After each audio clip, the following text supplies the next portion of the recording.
ನಮಸ್ಕಾರ ರೀ. ಯಾರೆಲ್ಲ ಖಾರ ಪ್ರಿಯರದಿರಿ ಅವ್ರಿಗೆ ಇವತ್ತು ಮೆಣಸಿನ್ಕಾಯಿ ಗ್ರೇವಿ ಮಾಡಿ ತೋರಿಸ್ತಾನೆ ನೋಡ್ರಿ.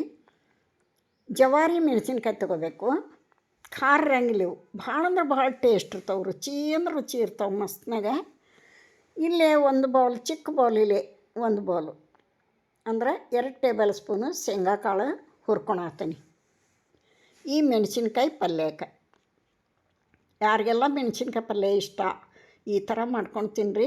ಆದರೆ ಮೆಣಸಿನ್ಕಾಯಿ ಮಾತ್ರ ಜವಾರಿ ಬೇಕು. ಇಲ್ಲೇ ಶೇಂಗಾ ಬಿಳಿ ಎಳ್ಳು ಹುರ್ಕೊಂಡು ಇಟ್ಕೊಂಡೆ ನೋಡ್ರಿ. ಆರಲಿ ಸ್ವಲ್ಪ ಆರಿಂದ ಅದನ್ನ ತರಿಯಾಗಿ ಗ್ರೈಂಡ್ ಮಾಡ್ಕೊಳೋಣಂತ. ಈಗ ಜವಾರಿ ಮೆಣಸಿನ್ಕಾಯಿ ತೋರ್ಸಕತ್ತ ನೋಡ್ರಿ. ಏನು ಸೂಪರ್ ಅದಾವ ಅಂತೀರಿ. ಫ್ರೆಶ್ ಮೆಣಸಿನ್ಕಾಯಿ ಇವು ರುಚಿ ಇರ್ತಾವೆ, ಖಾರ ಭಾಳ ಇರೋಂಗಿಲ್ಲ, ತಕ್ಕ ಮಟ್ಟಿಗೆ ಖಾರ ರುಚಿ ಜಾಸ್ತಿ ಇರ್ತಾವೆ. ಇಂಥ ಮೆಣಸಿನ್ಕಾಯಿ ಸಿಕ್ಕರೆ ಈ ರೆಸಿಪಿ ಟ್ರೈ ಮಾಡಿರಿ. ಬಿಸಿ ಬಿಸಿ ಜೋಳದ ರೊಟ್ಟಿಗೆ ಸೂಪರಾಗಿರ್ತೈತಿ. ಅನ್ನ ಬೇಳೆ ಸಾರಿಗೆ ಸೈಡಿಗೂ ಸೂಪರಾಗಿರ್ತೈತಿ.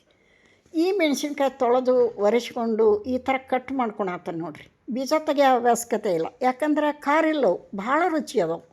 ಎಲ್ಲ ಮೆಣಸಿನ್ಕಾಯಿ ಈ ಥರ ಕಟ್ ಮಾಡ್ಕೊಂಡೇನಿ. ಇವನ್ನೇ ಎಣ್ಣೆ ಹಾಕಿ ಚೆಂದಾಗಿ ಫ್ರೈ ಮಾಡ್ಕೊಂಡ ಮೇಲೆ ಬ್ಲ್ಯಾಕು ವೈಟು ಸ್ಪಾಕ್ ಬರ್ಬೇಕು ಆ ಥರ ಫ್ರೈ ಮಾಡ್ಕೊಳೋಣ ಎಣ್ಣೆಯೊಳಗೆ.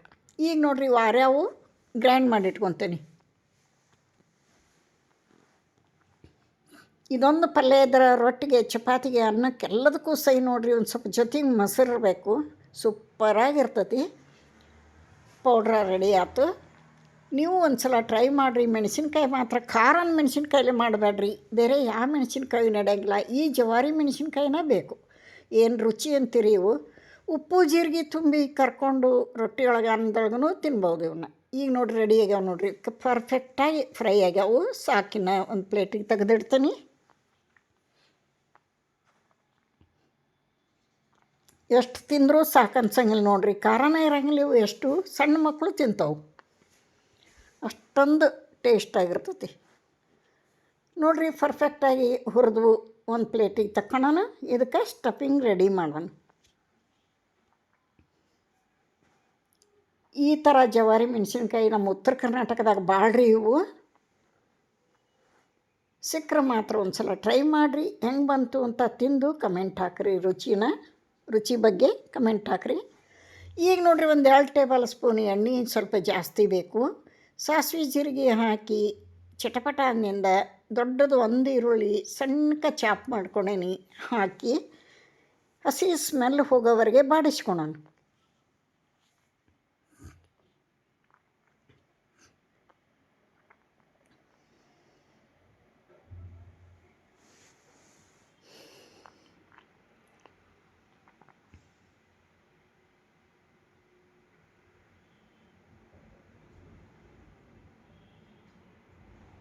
ಇವಾಗ ಇದಕ್ಕೆ ಉಪ್ಪು ಹಾಕೋಣ, ಅರ್ಶಿಣ ಪುಡಿ ಹಾಕೋಣ, ಮನೆಯೊಳಗೆ ಮಾಡಿಟ್ಟಂಥ ಮಸಾಲ ಪೌಡ್ರ್ ಹಾಕ್ತೀನಿ ಅರ್ಧ ಸ್ಪೂನು.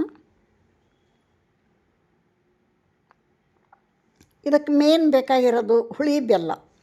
ನಮ್ಮ ಉತ್ತರ ಕರ್ನಾಟಕದ ಅಡುಗೆ ಅಂದ್ರೆ ಎಲ್ರಿಗೂ ಗೊತ್ತಿರ್ಬೋದು. ಉಪ್ಪು ಖಾರ ಹುಳಿ ಬೆಲ್ಲ ಬಾಯಿ ಚಪ್ಪರಿಸ್ಕೊಂಡು ಉಣ್ಣಂಥ ಒಂದು ಅಡುಗೆ ರೀ. ಗೊತ್ತಿಲ್ದವ್ರಿಗೆ ಹೇಳೋದು, ಗೊತ್ತಿದ್ದವ್ರಿಗಂತೂ ಅವ್ರಿಗೆ ರುಚಿ ಗೊತ್ತಿರ್ತೈತೆ ಉತ್ತರ ಕರ್ನಾಟಕದ ಅಡುಗೆದು.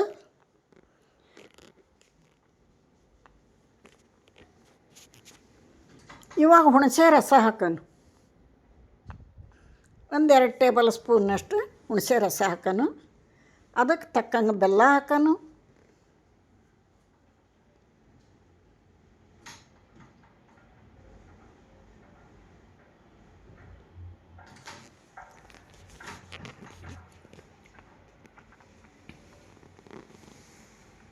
ಇದಕ್ಕೆ ಹುಳಿ ಹಾಕಿದ ಬೆಲ್ಲ ಹಾಕಲೇಬೇಕು. ಬೆಲ್ಲ ಹಾಕೋಣ, ಒಂದು ಚಂದ ಮಿಕ್ಸ್ ಮಾಡೋಣ.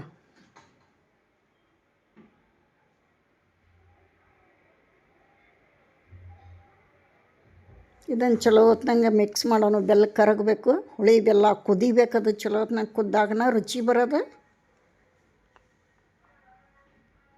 ಉರಿ ಸಣ್ಣ ಇರಬೇಕು ನೋಡಿರಿ. ಕುದ್ದು ರೆಡಿ ಆಗೈತಿ. ಇವಾಗೇನು ಬಿಳಿ ಎಳ್ಳು ಶೇಂಗಾ ಫ್ರೈ ಮಾಡಿ ಪೌಡ್ರ್ ಮಾಡಿ ಇಟ್ಕೊಂಡಿದ್ದೀವಿ 1-2 ಟೇಬಲ್ ಸ್ಪೂನ್ ಹಾಕೋಣ. ಇದು ತಳ ಹಿಡಿತತಿ, ಅದಕ್ಕೋಸ್ಕರ ಲಾಸ್ಟಿಗೆ ಹಾಕೀನಿ. ಆನಂತರ ನೀರು ಹಾಕ್ಬೇಕು ಇದ್ರ ಮೇಲೆ. 1 ಟೀ ಕುಡಿಯೋ ಲೋಟದಲ್ಲಿ ಅರ್ಧ ಲೋಟ ನೀರು ಹಾಕಿದ ಚೆಂದ ಮಿಕ್ಸ್ ಮಾಡಿ ಫಳ ಅಂತ ಕುದೀತು ಅಂದ್ರೆ ಆ ಮೆಣಸಿನ್ಕಾಯಿಗೆ ತುಂಬಿ, ಮೆಣಸಿನ್ಕಾಯಿ ಆಲ್ರೆಡಿ ಹುರಿದಿರ್ತಾವೆ, ಸ್ಮೂತಾಗಿರ್ತಾವೆ. 2 ಸೆಕೆಂಡು, ನಿಮಿಷ ಅಲ್ಲ ಸೆಕೆಂಡು, ಪ್ಲೇಟ್ ಮುಚ್ಚಿ ಇಟ್ಟು ತೆಗೆದು ಬಿಡಬೇಕು. ನೋಡಿರಿ, ಇದಕ್ಕೆ ಸ್ಟಫಿಂಗ್ ಮಾಡೋಣ. ಏನು ಟೇಸ್ಟ್ ಅಂತೀರಿ, ಇದು ಬರೀ ಬಾಯಿಲೆ ತಿನ್ನಂಗಾಗಿರ್ತಾವೆ. ಯಾರೆಲ್ಲ ವಿಡಿಯೋ ನೋಡತ್ತೀರಿ, ಇಷ್ಟ ಆದರೆ ಒಂದು ಲೈಕ್ ಕೊಡ್ರಿ. ಹೊಸಬ್ರು ಯಾರು ನೋಡ್ತೀರಾ ಪ್ಲೀಸ್ ಸಬ್ಸ್ಕ್ರೈಬ್ ಮಾಡ್ಕೊಂಡು ವಿಡಿಯೋ ನೋಡಿರಿ ಅಂತ ತಮ್ಮಲ್ಲಿ ರಿಕ್ವೆಸ್ಟ್ ಮಾಡ್ಕೋತೀನಿ. ನಿಮ್ಮ ಸಪೋರ್ಟು ಹೆಲ್ಪು ನನ್ನ ಚಾನಲ್ಗೆ ಬೇಕು. ಈಗಾಗಲೇ ಸಾಕಷ್ಟು ಹಿಂದಿಂದ ಹಾಕ್ಕೊತ ಬಂದು ವಿಡಿಯೋಗಳಿಗೆಲ್ಲ ಸಪೋರ್ಟ್ ಮಾಡೀರಿ, ಒಳ್ಳೆ ರೆಸ್ಪಾನ್ಸ್ ಐತಿ. ಅದಕ್ಕಾಗಿ ನನ್ನ ತುಂಬ ಹೃದಯದ ಹೃತ್ಪೂರ್ವಕ ವಂದನೆಗಳು, ಧನ್ಯವಾದಗಳು. ಇದೇ ಥರ ಸಪೋರ್ಟ್ ಮಾಡಿರಿ ಅಂತ ಹೇಳ್ತಾ, ನೋಡಿರಿ ಪಲ್ಯ ರೆಡಿ ಆಗಿಬಿಡ್ತು. ಫೈನಲ್ ಕೊತ್ತಂಬರಿ ಹಾಕೋಣ. ಇಲ್ಲಿಗೆ ವಿಡಿಯೋ ಮುಗಿಸ್ತೀನಿ. ಮತ್ತೊಂದು ರೆಸಿಪಿಯೊಂದಿಗೆ ಸಿಗ್ತೀನಿ. ಎಲ್ಲರಿಗೂ ನಮಸ್ಕಾರ.